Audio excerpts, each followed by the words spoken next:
Assalamualaikum, apa kabar Gus? Assalamualaikum warahmatullahi wabarakatuh. Sehat-sehat?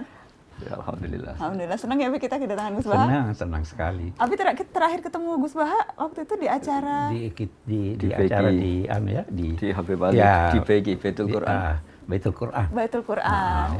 Sebelumnya sempat juga silaturahmi Gus Baha. Teman-teman mungkin ingat waktu itu kita menjelang malam takbiran ya Gus? Iya, di narasi ya. Di narasi, tapi waktu itu karena jarak jauh sempat ada kendala teknis jadi nggak begitu jelas. Dan itu yang protes netizen se-Indonesia Gus.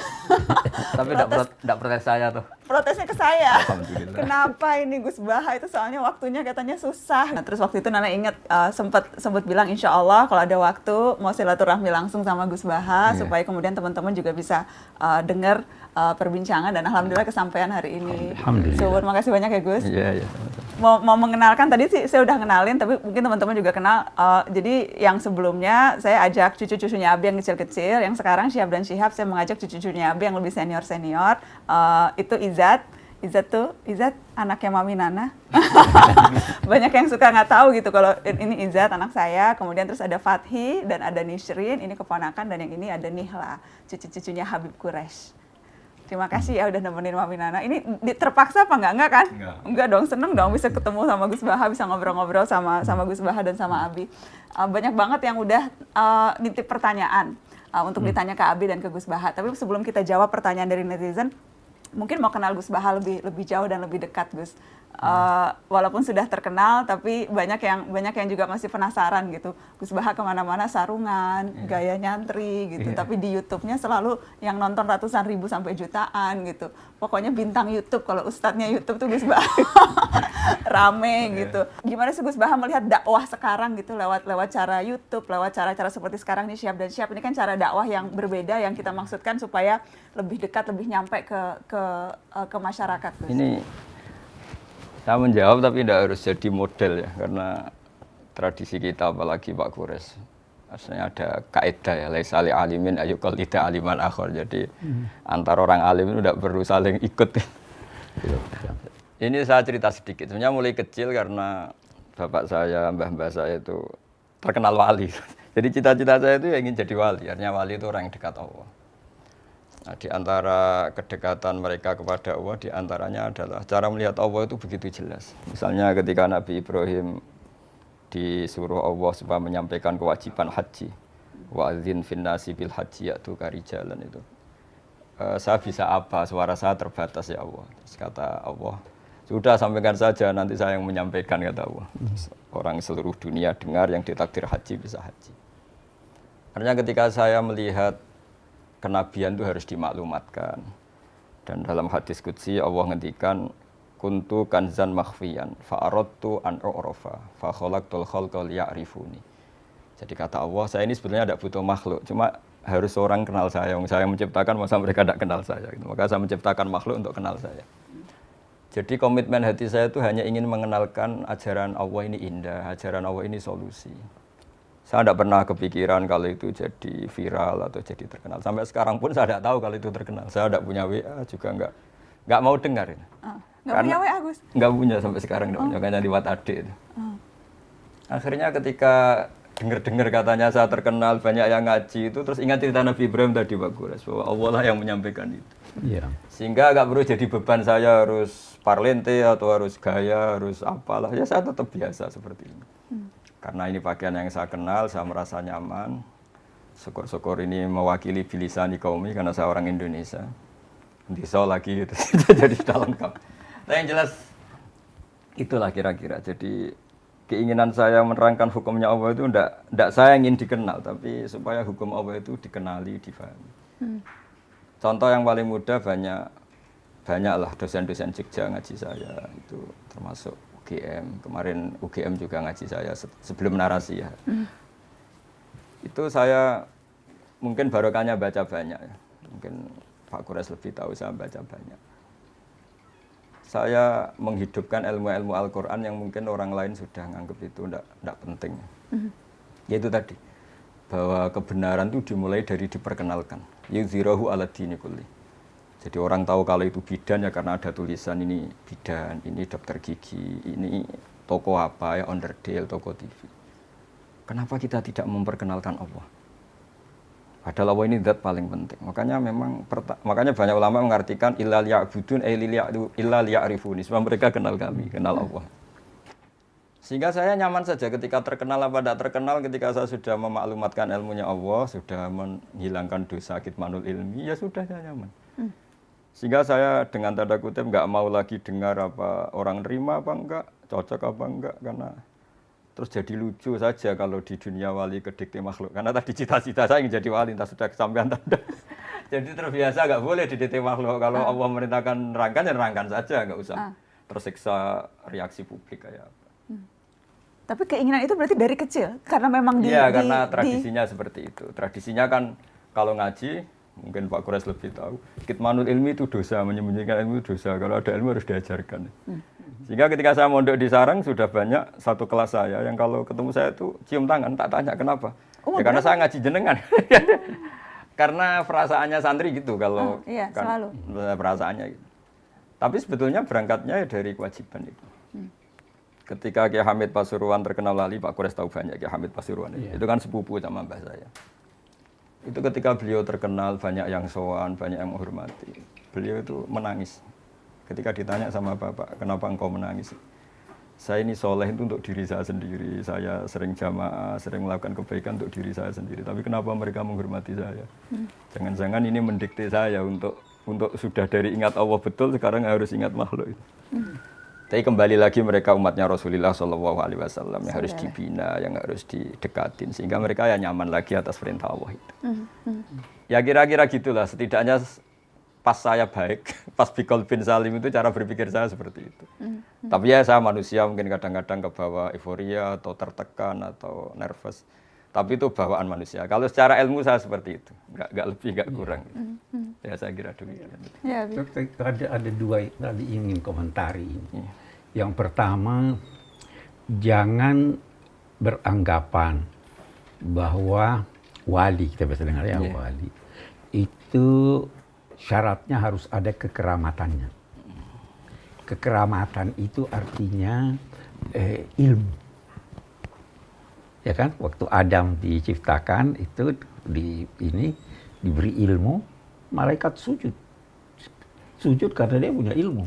Karena itu kata Imam Ghazali, illam yakunil alim wal wali falastu adri manil wali. Kalau bukan orang alim itu yang dinamai wali, saya tidak tahu lagi siapa wali. Nah, sekarang banyak orang tuh hubung-hubungkan ada keramatnya ini. Itu ada, tapi bukan itu syaratnya. Syaratnya itu ilmu, diamalkan, dan tadi yang kedua, wa ma 'alaika illal balagh.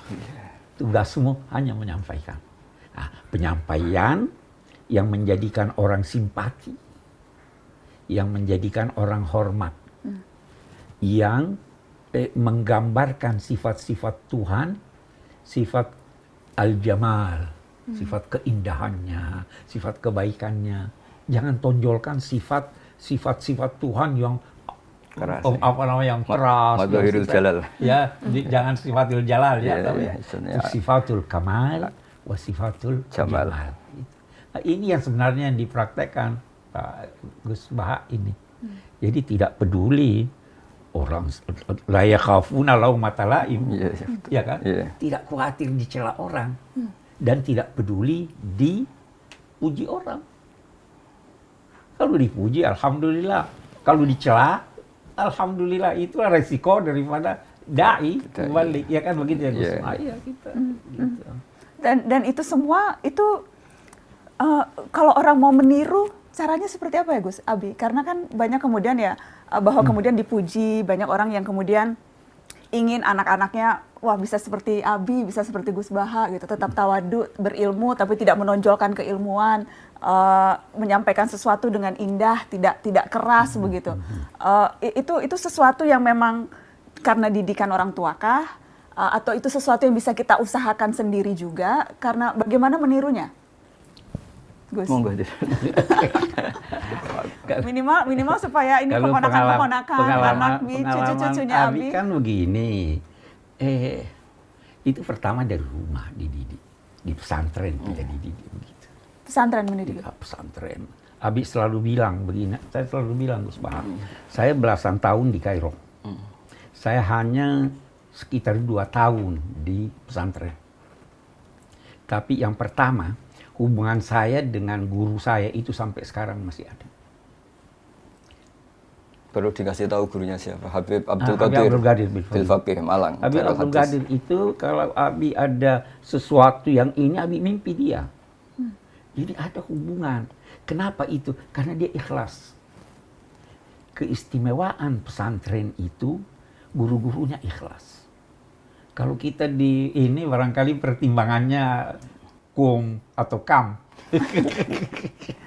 Iya kan? Itu jadi dan di rumah itu dari pendidikan, keikhlasan mengajar, keikhlasan ikut, hormat. Apa yang Abi ingat di pesantren 2 tahun Abi di pesantren, tapi mengingatnya bahkan lebih dari belasan tahun Abi di Kairo? Iya, yang paling Abi rasakan itu keikhlasannya. Menegur tanpa marah. Ya toh, mengajar tanpa pamrih. Ya itu yang paling jelas itu. Apa Gus keistimewaan pesantren, santri, orang yang nyantri itu keikhlasan tadi dan apa yang berbeda begitu yang betul-betul digembleng santri-santri kita? Jadi apa ya? Jadi ada adzauqus salim ya, rasa yang masih orisinil. Jadi cerita-cerita wali itu unik-unik, Mbak Najwa. Jadi misalnya ada seorang wali makan satu piring terus beliau kenyang. Melihat istrinya makan satu piring ya kenyang, terus beliau bilang, wah kalau untuk kenyang, untuk bertahan hidup hanya satu piring, kenapa saya harus korupsi, kenapa saya harus rakus. Terus ketika dia tidur, meskipun punya kamar 5 ya tidur di satu kamar. Ketika punya beras 1 pintal ya makan 1 piring. Kenapa saya harus punya berlebih kamar toh? Saya tidur ya di satu kamar cukup. Jadi melihat kehidupan yang normal tapi menjadi hal yang luar biasa. Bapak itu kalau ngajarin saya misalnya ada orang di pasar itu nerima transaksi 5.000, 10.000 sudah bilang alhamdulillah. Terus saya ini malu, saya sering punya uang jutaan, tidak mesti bisa bilang alhamdulillah. Ini orang awam, orang kebanyakan semudah itu syukur. Yeah. Jadi sebetulnya didikan kita ini nganggep yang pokok itu ya pokok, yang sekunder. Sehingga dari tradisi pokok ini apa saja kayak berlebih. Saya sampai sekarang sering bilang ke istri saya, ke anak-anak, andai kan saya punya uang hanya 1 juta itu sudah kaya raya. Karena bayangkan hidup hanya sehari. Karena katamu tuh hutan, kamu bisa aja mati besok itu. Jadi ya sudah gitu, itu tradisi keluarga kita, tradisi. Sehingga hidup itu nyaman saja. Ya jadi nggak wayulhihimul amal, tidak alhaakumut takatsur ya, karena melihat hidup itu ya sederhana. Jadi misalnya saya ketemu Pak Quraisy ya ini ketemu orang sepuh, sowan orang alim, enggak muluk-muluk terus apa efek dari itu misalnya terkenal dia apa itu enggak ngefek, karena ya hukumnya Allah dengan saya ketika berhadapan orang sepuh ya harus takzim, harus hormat. Sudah enggak lebih dari itu. Sehingga nyaman karena enggak kebawa angen-angen itu. Terus banyak akses, banyak koneksi ribet. Bisa wayulihimul amal, bisa dilenakan oleh banyak angen-angen. Yang seperti Abi bilang itu, Abi yang bersyukur itu ketika menerima sesuatu dirasa banyak, tapi ketika memberi sesuatu selalu merasa itu sedikit. Ya. Nah, masih ingat itu arti syukur. Jadi masyhur itu maqalla wa kafa khairun mimma katsura wa alha. Jadi sedikit tapi cukup, lebih baik banyak tapi wa alhama. Jadi kan kita lupa karena diri. memang sebenarnya kebutuhan kita tidak banyak. Kebutuhan kita tidak banyak. Itu ada orang pernah merasa sedih kehilangan jabatan. Dia dipanggil. Coba lihat banyaknya orang nggak punya jabatan masih ketawa. Ketawa ya betul. Ya kan? Coba lihat banyaknya orang yang miskin masih hidup bahagia. Penyebabnya kamu sedih itu dirimu. Coba lihat setelah beberapa lama kamu kembali normal. Iya. Jadi kita itu sebenarnya. Nah, hal-hal yang begini yang diajar di pesantren. Boleh jadi itu tidak diajar di universitas. Ya. Nah, itu sebabnya kalau dalam agama akal harus diasah. Tapi hati juga harus diasah. Letakkan sedikit rasa di akalmu supaya dia lurus. Letakkan juga sedikit akal di perasaanmu supaya dia. Di pesantren itu, saya nggak tahu sekarang, ya toh. Tapi yang saya alami begitu. Jadi dididik dengan akal, terus hati diasah. Ada wirid, ada ini, itu kan sebenarnya untuk mengasah hati. Jadi Amalan-amalan yang bergabung, dilakukan. kita ini manusia jiwa dan raga. Akal dan rasa harus menyatu semuanya. Jangan ini. Jangan salah satu dominan. Hah? Kalau lagi jatuh cinta tuh biasanya karena banyak remaja, Bi. Jatuh cinta yang dominan biasanya rasa, Bi. Akal Iya. nggak apa-apa itu ya. Nggak apa-apa, tapi akal itu, rasa itu bisa mengalahkan akal. Buktinya orang yang cinta biasa hilang akalnya, dikalahkan oleh rasanya. Tetapi akal tidak bisa menciptakan iman, tidak bisa menciptakan cinta. Akal. Nah, jadi kita gabung, Akal dan rasa. ya kan? Iya. Iya. Akal tidak bisa menciptakan cinta. Nggak bisa ya, Bi? Iya, Bisa membenarkan cinta, membenarkan. tapi diciptakan oleh rasa. Diciptakan Oh, oleh ini bisa rasa. satu episode Bagaimana? soal Dari cinta pengalaman menurut Abi kamu dan di Gus Inggris, Bahar. Ya kan, Iya, itu iya. asa, itu rasa. Pemain bola kan itu akal dan rasa ya. Iya, kakinya itu merasa. Tapi dia berpikir ada taktik, ada ini segala. Nah, itu gabungan. Oke. Ini soalnya jago bola ini. Oh iya. Dia pernah ke Inggris untuk latihan bola.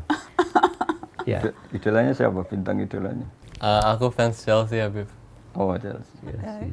Tapi kata tetangga-tetangga saya itu hebat itu Indonesia, nggak pernah dikalahkan Brazil. Jadi tim-tim besar pernah semua dikalahkan Brazil. Kalau Indonesia enggak pernah. Karena nggak pernah main Brazil. Gus Bahar ngikut bola. Ya seneng dengerin orang yang seneng aja. Kalau saya sedang nonton. Tapi Gus Bahar hobinya apa jadi? Hobi seneng yang jelas. Senang. Apa Jadi yang bikin bapak senang? saya itu dulu ngajarin seneng itu sederhana. Kalau ada orang awam tadi ceria di warung, padahal mereka banyak masalah. Kadang sampai saking penghormatannya bapak pada orang seneng itu kalau manggil santri, sandang guyon atau apa, nggak jadi. Kata beliau, orang-orang miskin seneng itu mewah, nggak usah diganggu. Kalau ada kiainya kan sungkan. Sampai sekarang saya keterusan, kalau santri sedang guyon gitu, saya mau lewat nggak jadi. Takut kalau ada kiainya langsung diem. Jadi sengaja ya Gus? Ya, karena Malah seneng. nggak mau merusak kebahagiaan. Tapi Iya. ngeliat Gus Bahar pasti seneng lah. Masa ngeliat Gus Bahar terus nggak jadi ketawa? Nggak kan sungkan itu. Sungkan, ya? Iya, ada orang yang sungkan begitu. Makanya guyonan paling saya kenang di pondok itu, di pondoknya Mbah Maimun itu. Gus kalau soleh jangan soleh-soleh banget. Kenapa? Nanti saya surga dengan Mbah Mun. Nggak enak sungkan. Kita nanti tetap bertemanan aja, sekelas kita aja, ngopi-ngopi bareng gitu. Surganya yang level lebih bawah Iya, dikit lebih lah, bawah. supaya Nanti nggak- kalau supaya kangen nggak Mbah tegang. Mun soan nih, tapi jangan setingkat kata. Jadi itu pesantren. Jadi guyon yang ringan, ilmiah, tapi bikin ceria. Jadi itu kan kayak zaman sahabat ada Nuaiman, di khazanah kita ada Abu Nuwas ya, Iya. atau Abu Nawas. Itu ceria. Jadi ringan tapi mendidik. Jadi di antara kenangan saya di pesantren itu kalau antri di kamar kecil itu, yang paling dihormati di pondok itu kan dua, Gus sama Kiai. Tapi Gus itu anaknya Kiai. Sehingga kalau antri itu ditanya, dok, nggak usah ditunggu, saya Gus, maksudnya supaya nggak didok karena antri. Terus kata yang dok, samalah Kiai. Untuk menteror itu. Jadi apa ya, suftoh kalau dalam bahasa habaib atau muzah itu ceria sekali. Nah ceria itu di kitab Ihya diterangkan Qutbuddin, al-istilzat bil mubahat itu Qutbuddin. Nanti pada akhirnya menikmati hal yang dibolehkan Allah itu punjeri agama, itu pokok beragama. Iya. Karena kita ini sudah capek. Jadi kalau saya misalnya, sampai sekarang saya tiap pagi masih sering jalan-jalan sama putri saya yang SD kelas 1. Terus, karena saya bilang ke istri saya, kayak apa celakanya kita kalau bahagia nunggu nyuwun sewu maksiat dulu, harus melakukan hal yang buruk. Allah menyediakan sekian kesenangan dari hal-hal yang dibolehkan, misalnya mencintai anak, cucu, mencintai teman.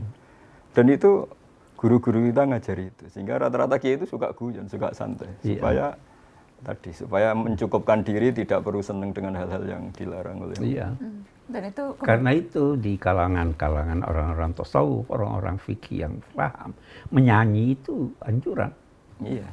Ya karena itu menyenangkan kan. Ya itu Habib Soleh Tanggul itu, karena lagunya menggugah hati, kalimat-kalimatnya mencerahkan.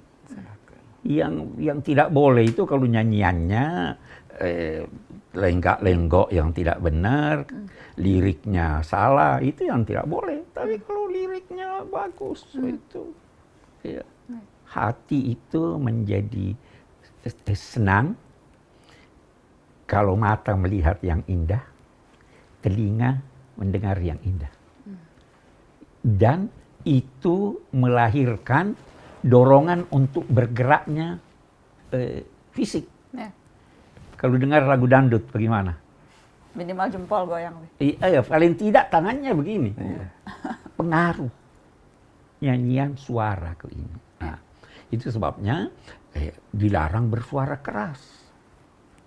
Jangan teriak-teriak. Inna angkaral aswati la sautul hamir. Hamir. Jangan teriak-teriak. Nah, kita diajar tuh di pesantren. Bicara depan guru, jangan suaranya keras. Itu yang diajarkan kita. Ya toh?